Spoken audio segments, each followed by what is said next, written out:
Badly burnt, bandaged and at least one on life support, the first of the worst injured were flown into Darwin early this morning.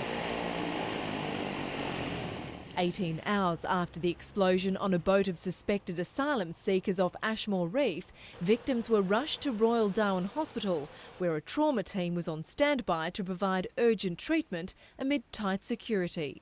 The injuries are consistent with a fire, a significant fire. They're consistent with immersion in the ocean, and what seems to have been an explosion associated with that as well. More of the injured are expected to be flown in throughout the morning. They could be as bad as this, indeed some may even be worse.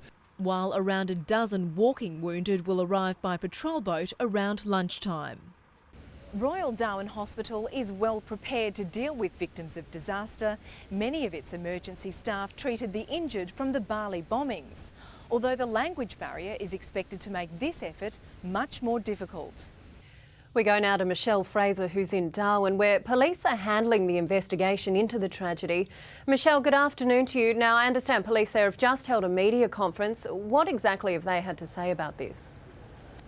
Yes, Wendy, I've just come from the press conference headed up by Assistant Commissioner Mark McCady, and he's basically provided an update on the investigation and recovery effort.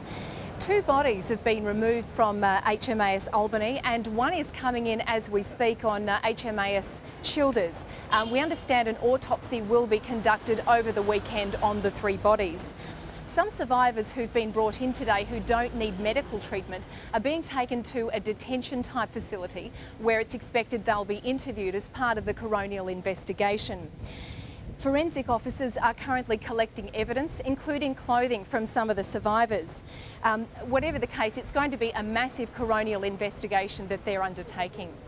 All right, and you just mentioned there, but the HMAS Albany docked with the last of the survivors, we understand, in Darwin this afternoon. What's happening with them? Well, those 13 survivors are the less seriously injured, less injured than those who were brought into Darwin last night. But they still have burns and they still require medical assistance. So they were taken to Royal Darwin Hospital this afternoon, some carried in on stretchers. 2 Australians killed have been confirmed as Perth businessman Nathan Verity and Garth McAvoy, an executive from Brisbane. Relatives are starting the painful process of bringing their bodies home. Starting an horrendous journey, leaving her 5-year-old son behind to bring home the body of her husband. The wife and father of Nathan Verity, the West Australian businessman killed in the bombings, prepared to board a flight from Perth last night. The 38-year-old, who ran a recruitment firm out of Jakarta, had been having a breakfast meeting at the Marriott Hotel. His body was found among the rubble, intact but killed by the force of the blast. We were all at their home last night and they were destroyed. Indonesian police today confirmed another Australian is among the dead. Business executive Garth McAvoy was positively identified. Here at the Australian Embassy, relatives have been anxiously awaiting news about their loved ones, including wife of Austrade official Craig Senger, Kate, who spent much of her time trying to find out information about her missing husband. This is how the dangerous escapade ended, a blue Mercedes ending up on its roof after its driver lost control on Gunpoint Road last night. Incredibly, the sedan veered off the road and became airborne for 35 metres.